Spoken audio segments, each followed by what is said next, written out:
Esse material,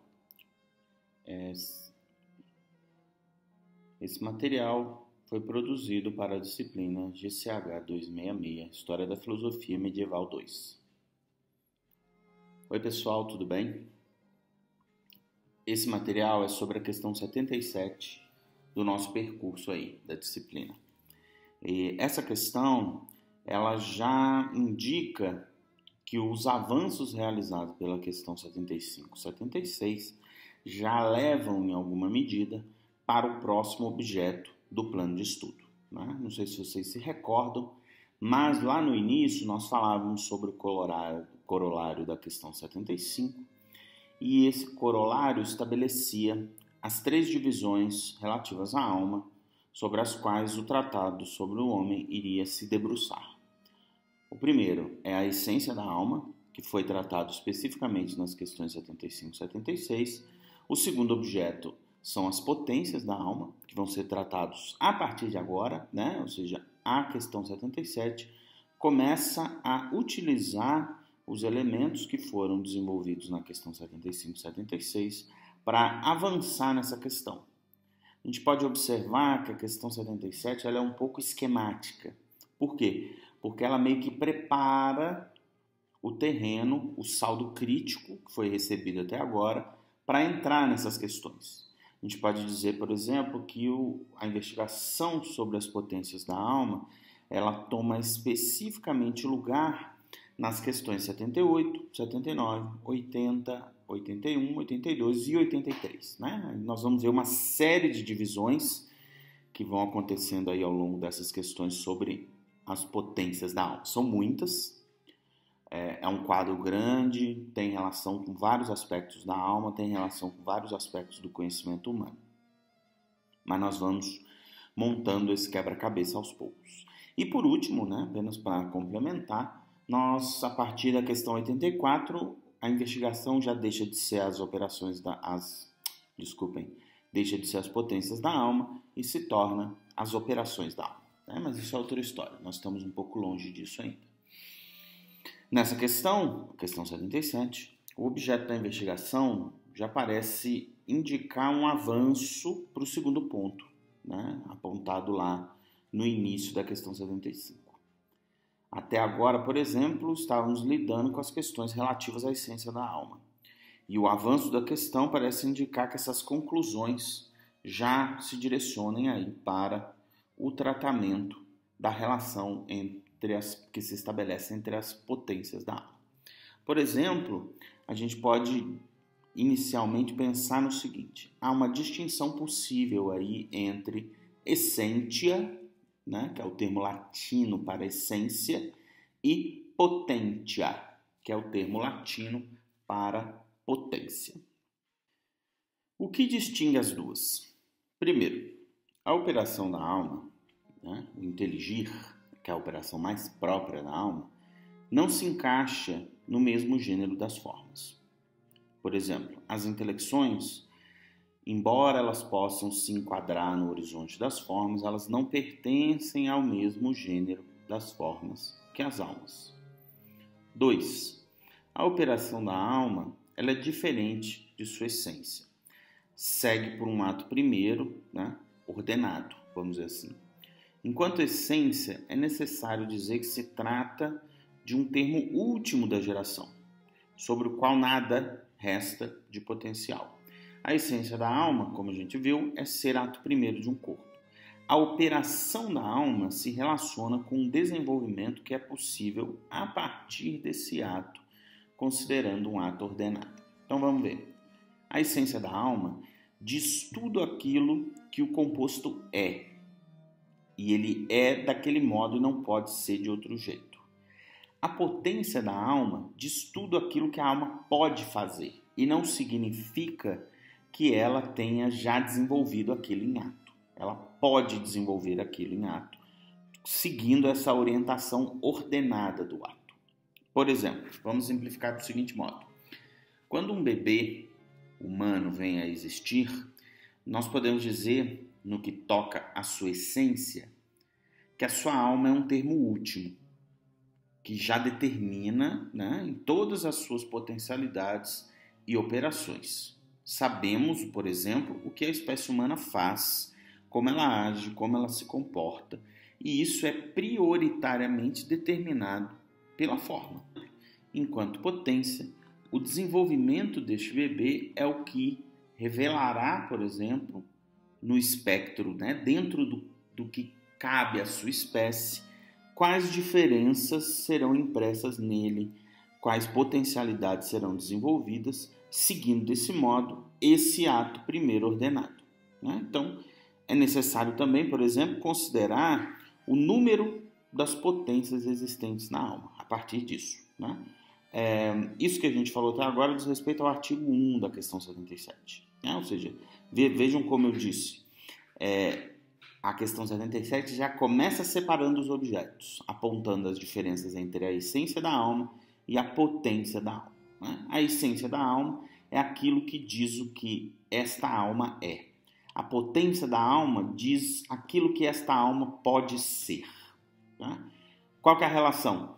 Na essência está contido aquilo que potencialmente a alma pode ser.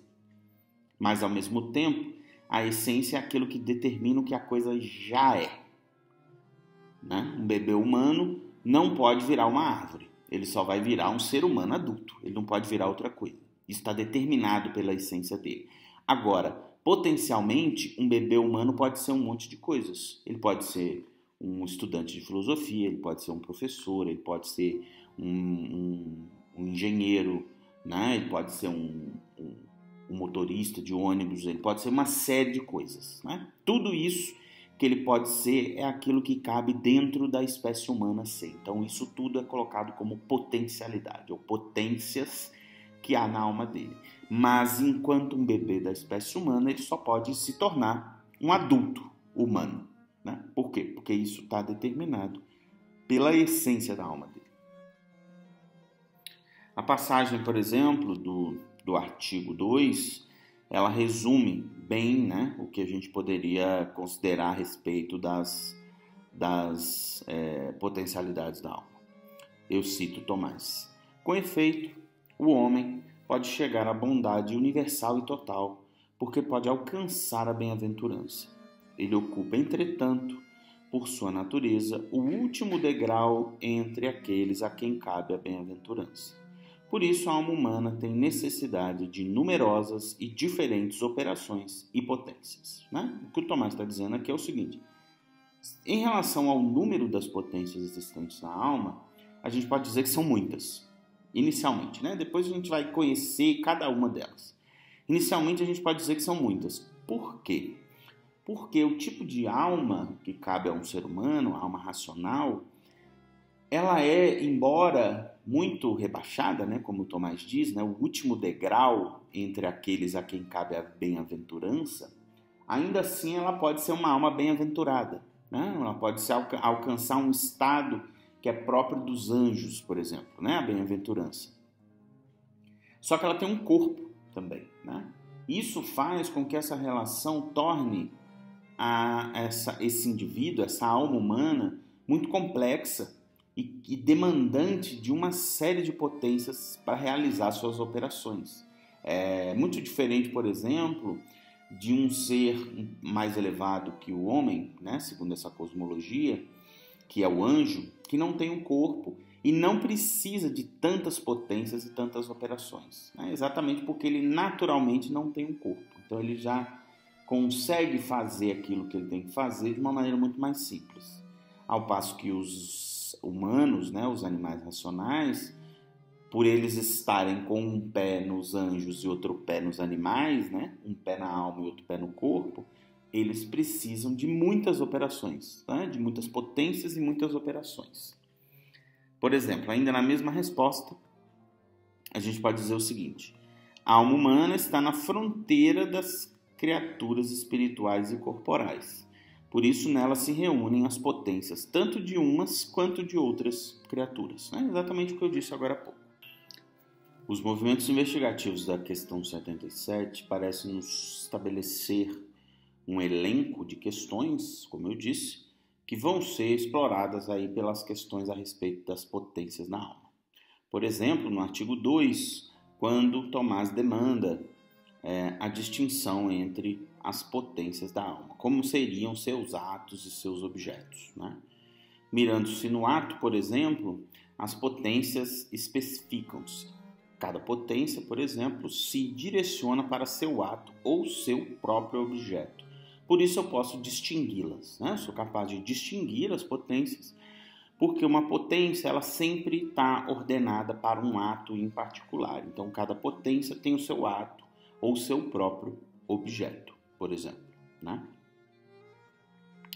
A gente poderia pensar, por exemplo, né, qual seria a ordem das potências na alma, pois a alma é una e, ao mesmo tempo, as potências são múltiplas. Tudo que se passa de um ao outro precisa respeitar uma certa ordem, né? Não dá para considerar que a relação entre a essência da alma e as potências da alma seja uma relação simplesmente estabelecida de mão dupla, por exemplo, né? Não. A unidade da alma é garantida pela essência, enquanto as potências garantem ou permitem uma certa multiplicidade. Isso é necessário, né? Isso é necessário para que a alma possa avançar no sentido de se tornar mais atual, mais perfeita, né? Porque é quando essas potências são transformadas em ato que a alma deixa de ser múltipla e se torna cada vez mais una, né? Isso a gente vai entender melhor quando a gente estiver vendo as operações da alma lá na frente. A ordem das potências, por exemplo, vai relacionar o tipo de dependência que uma tem da outra, né? Nesse sentido, a gente pode falar, por exemplo, em duas ordens, né? Essas duas ordens a gente pode ver elas também a partir do pensamento de Aristóteles, por exemplo, né? Que provavelmente é uma das fontes do Tomás de Aquino aqui para isso, né? Para isso a gente pode ler lá no capítulo 3 do livro Zeta da Metafísica, onde o Aristóteles fala especificamente sobre isso, né? O Tomás ele vai distinguir, juntamente com Aristóteles, uma inversão de prioridades que fazem com que se estabeleça ou se possa estabelecer um jogo ordenado de potências, né? Primeiramente, a gente pode falar naquelas potências que têm uma prioridade ontológica, né? O que significa dizer que elas têm uma prioridade ontológica? Significa que, do ponto de vista da ordenação natural, aquilo que é mais perfeito é sempre anterior àquilo que é imperfeito, por exemplo, né? O que a gente pode dizer aqui? Que as potências intelectivas da alma comandam as outras potências, né? Aquilo que é mais perfeito não significa que ele seja conhecido antes, exatamente porque tem prioridade ontológica. A prioridade ontológica vai dizer respeito à ordenação natural das coisas, né? Por exemplo, eu já usei esse exemplo aqui num outro vídeo, que é o exemplo do triângulo. O triângulo tem a regra, né? Que é uma figura geométrica de 3 lados, 3 ângulos e que, por exemplo, a soma dos ângulos internos dá 180 graus. Só que antes de eu conhecer essas regras, eu já conheci um monte de triângulos no mundo, imperfeitos, sem mesmo nem conhecer essa regra, né? Então, só que eles só são triângulos porque aquilo que é perfeito, a regra do triângulo que é perfeita, ela antecede em prioridade ontológica os triângulos que estão no mundo, né? Vamos ver a outra ordem, né? A ordem da geração, ela diz respeito, por exemplo, ao tempo, né? Por quê? Porque a coisa, quando ela é gerada, ela é jogada no tempo. E é a partir dessa ordem de geração é que o imperfeito pode alcançar isso que a gente chama de perfeição. Em contraponto, a gente pode falar que a potência vegetativa da alma, que cuida da vida, né? Como a gente já falou sobre ela em outros vídeos, ela é anterior a todas as outras, mas ela não é superior a todas as outras. A potência vegetativa é como se fosse um substrato para todas as outras potências. Por quê? Porque é ela que prepara o corpo. Lembram do exemplo do bebê humano? A potência vegetativa é que faz com que esse bebê humano se torne um ser humano adulto.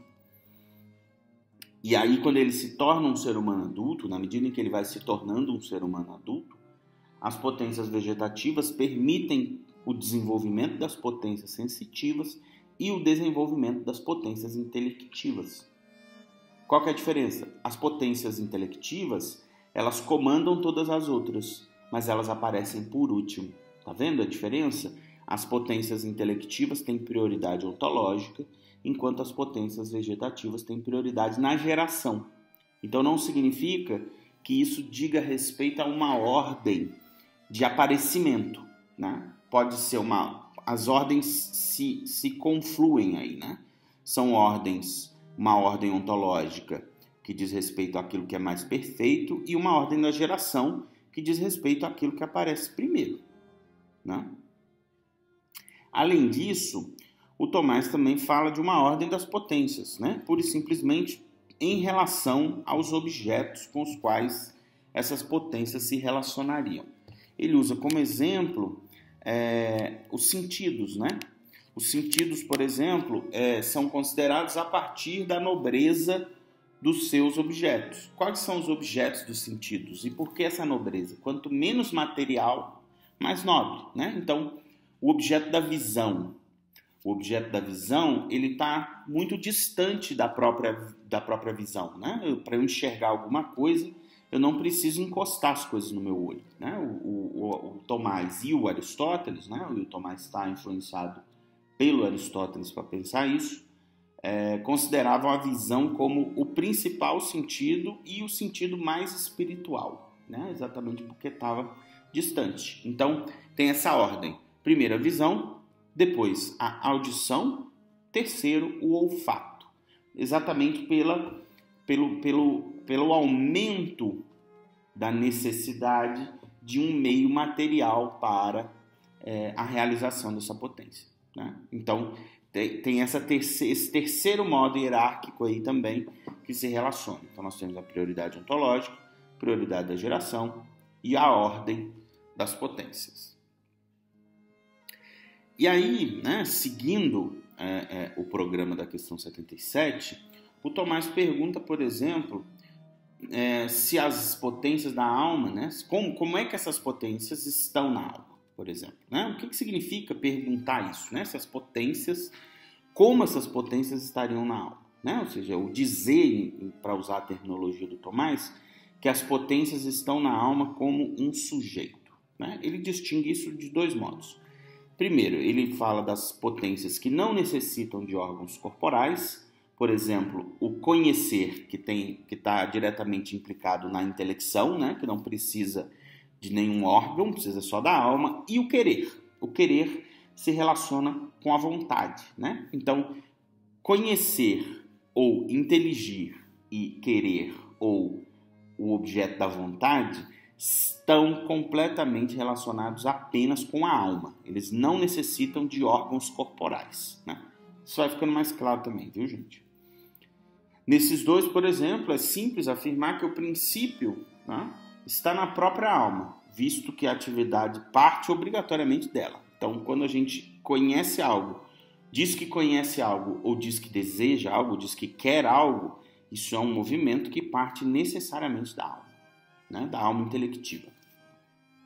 A vontade, o intelecto e o conhecer, nós vamos falar muito sobre isso nas questões 84 a 89, né? É praticamente só sobre isso que essas questões tratam.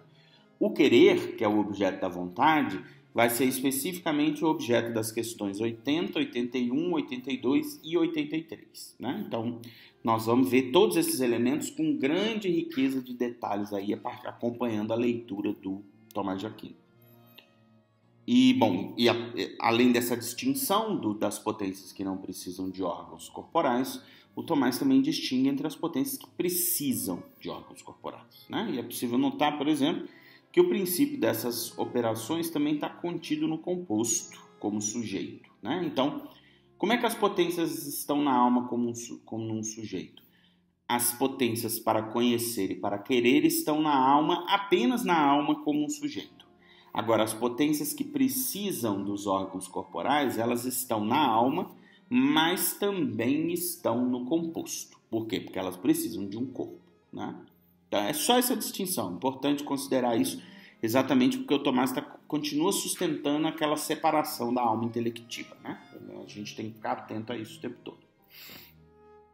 No artigo 6, por exemplo, ele pergunta de onde vêm essas potências, né? Essas potências estariam relacionadas a uma essência da alma, né? Ele diz o seguinte: a forma substancial ela dá o ser, como a gente viu já na questão 76. A forma acidental não, né? Qual que seria o argumento então? O sujeito da alma é a própria alma.